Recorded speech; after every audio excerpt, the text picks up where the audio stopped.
Hello students, this is your lesson number 2nd of Geography, class 8th.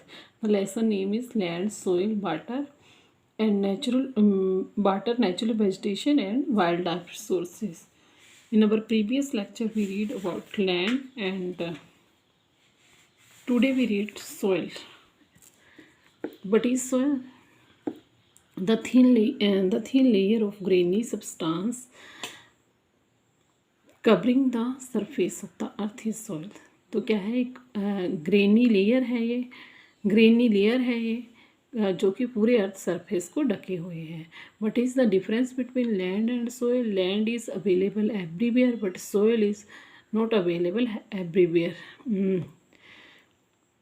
It is closely linked to land. ये क्या है, closely linked है land और soil का.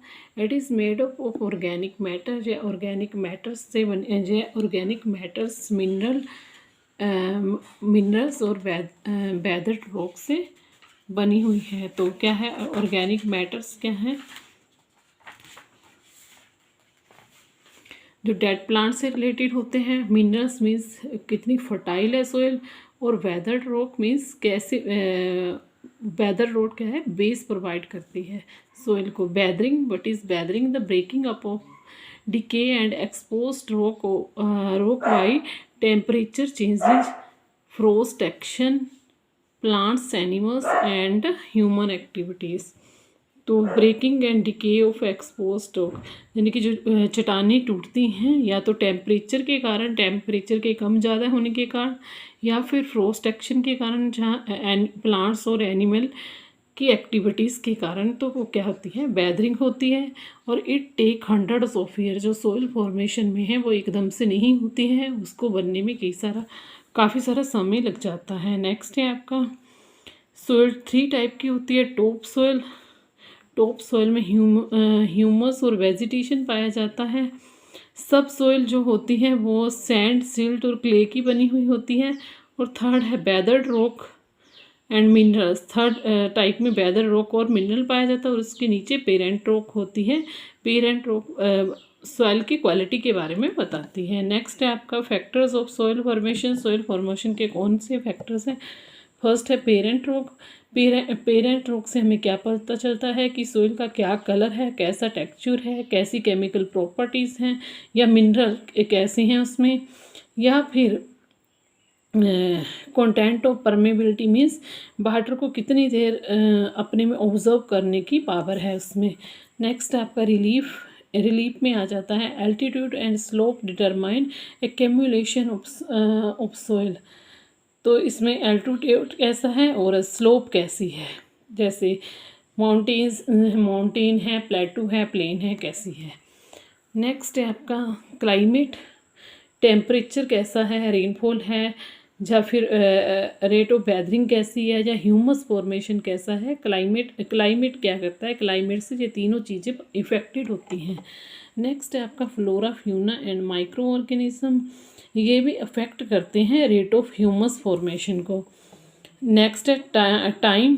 Time से हमें क्या पता चलता है कि टाइम के हिसाब से जो थिकनेस ऑफ सॉइल है वो क्या है, जितना टाइम ज़्यादा होगा थिकनेस ऑफ सॉइल उतनी ज़्यादा क्या होगी, उतनी ज़्यादा अधिक होगी. नेक्स्ट है टाइप ऑफ सॉइल. तो in India there are 6 type of soil. Alluvial soil, red soil, desertic soil and black soil, laterite soil and mountain soil. 6 type की सोइल है जो इंडिया में पाई जाती है. नेक्स्ट है degradation of soil and conservation में. ये सोइल को डिग्रेड होने से हम कैसे बचा सकते हैं और कैसे इसे कंजर्व करके रख सकते हैं. वो इस जो सोइल डिग्रेडेशन है उसमें both natural and human factor responsible होते हैं. फर्स्ट है डिफॉरेस्टेशन, यानी कि जंगलों को ज़्यादा से ज़्यादा काटना अपनी ज़रूरतों के लिए. ओवर ग्रेजिंग, एनिमल को चराना, बहुत ज़्यादा ओवर ग्रेजिंग करने की ज़रूरत से ज़्यादा चराना. Over use of chemical fertiliser and pesticides और केमिकल फर्टिलाइज़र का बहुत ज़्यादा यूज़ करना. नेक्स्ट है रेन वॉश. जब आपने देखा होगा कि जब बहुत ज़्यादा बारिश होती है तो जो पानी का कलर है वो कैसा हो जाता है, वो ब्राउन कलर का, भूरे रंग का हो जाता है. तो उस वक्त वो क्यों हो जाता है, क्योंकि वे अपने साथ मिट्टी को बहा कर ले जाती है. और लैंडस्लाइड होता है भूमि का अपनी जगह से खिसक जाना, शिफ्ट कर जाना लैंडस्लाइड है। एंड फ्लड्स आते हैं, इस फ्लड्स के कारण क्या होता है, सोइल इरोजन होता है। तो कहीं पर तो सोइल जहाँ बोश होकर जम जाती है वहाँ तो फर्टाइल हो जाती है और बाकी बैरन लैंड बना देते हैं जो फ्लड होते हैं। नेक्स्ट है कंजर्वेशन ऑफ सॉइल को कैसे कंजर्व कर सकते हैं। फर्स्ट है मल्चिंग। तो मल्चिंग में देखो जैसे कैसे है, जैसे मान लो एक पेड़ है, पेड़ के किनारे पेड़ के किनारे हम क्या करेंगे, जैसे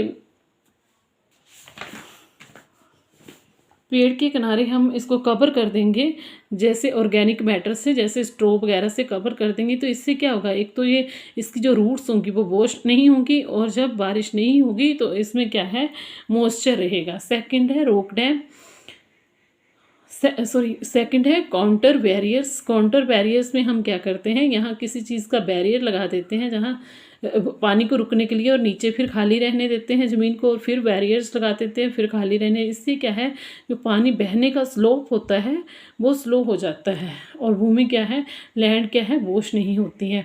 नेक्स्ट है रॉक डैम। रॉक डैम हम क्या करते हैं, चट्टानों से डैम, खेतों के जो खेत खड्ड के किनारे होते हैं बड़ी बड़ी नदियों के ना, तो वहाँ पर रॉक डैम लगा दिए जाते हैं, उसमें पत्थर वगैरह लगा करके उसको एक दीवार सी बना दी जाती है। Next terrace farming. Terrace farming क्या है कि जो माउंटेन एरियाज होता है, माउंटेन एरिया में हम क्या करते हैं, माउंटेन एरियाज में हम माउंटेन को तोड़ करके ब्रेक करके उसको ऐसे ऐसे ऐसे बना लेते हैं, ऐसे छोटे छोटे खेत बना लेते हैं, छोटे छोटे खेत, ऐसे ऐसे छोटे छोटे खेत। तो इससे क्या है, पानी जो ऊपर से नीचे को और माउंटेन्स के थ्रू आना होता है तो वो नहीं आता है, और ऐसे छोटे छोटे खेतों में से होकर आता है, जिससे क्या है, लैंड सोइल वॉश नहीं होती है। नेक्स्ट है इंटरक्रॉपिंग। इंटरक्रॉपिंग में हम क्या करते हैं, सबसे पहले हम अलग अलग वेरियस टाइप ऑफ क्रॉप्स लगाते हैं। इसमें क्या करते हैं, सबसे पहले बड़ी फसल लगाते हैं, फिर छोटी लगाते हैं, फिर बड़ी लगाते हैं, फिर छोटी लगाते हैं। इस तरह से क्या है, सोइल वॉश नहीं होती। आगे है काउंटर प्लोइंग। काउंटर प्लोइंग में क्या करते हैं, हम लैंड को जो हिल स्लोप होती है उसको पैरेलल ऑफ द काउंटर क्या करते हैं, बोते हैं हम, एक समान रूप से बोते हैं, और उसके कारण क्या है, सोइल वॉश नहीं होती। नेक्स्ट है शेल्टर बेल्ट्स। तो ये हम जहाँ ड्राई एरिया होते हैं वहाँ पर हम शेल्टर बेल्ट लगाते हैं, यानी कि क्या है, वृक्षों की एक लाइन लगा देते हैं, और इससे क्या है, जब हवा चलती है तो क्या है, जो सोइल होती है वो वॉश नहीं होती। इस तरह से आपका सोइल वाला टॉपिक खत्म हुआ। नेक्स्ट लेक्चर में हम वाटर करेंगे।